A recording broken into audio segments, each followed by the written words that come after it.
Welcome to our channel. Today we how to set up SQLite local storage for Android apps. Quick tutorial step by step clearly. Start by opening your Android Studio. Create a new Android project or open an existing one.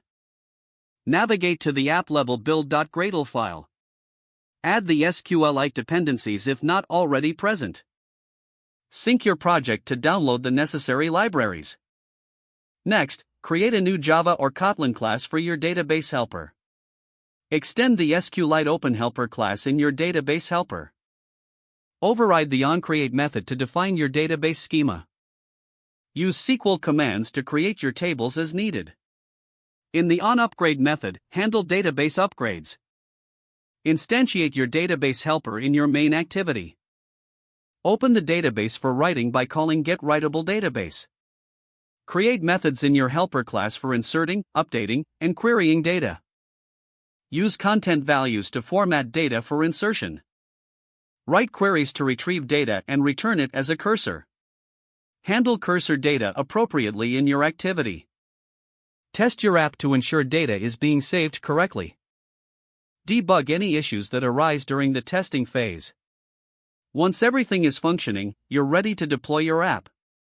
If the page does not load, refresh the browser or try again in a private or incognito window.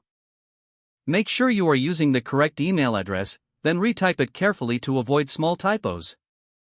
If your password is not accepted, use the reset option and create a new strong password. You can check your spam folder for verification or security emails, then complete any requested confirmation steps. Enable two-factor authentication if available to improve account security and reduce unauthorized access risk. After signing in, review your profile details so your contact information and settings are accurate and current. If you see an error message, note it down and try again after restarting your device and internet connection. Log out when you finish, especially on shared devices, to keep your account and payment information secure. If the page does not load, refresh the browser or try again in a private or incognito window. Don't forget to like this video and subscribe to our channel for more step-by-step tech guides.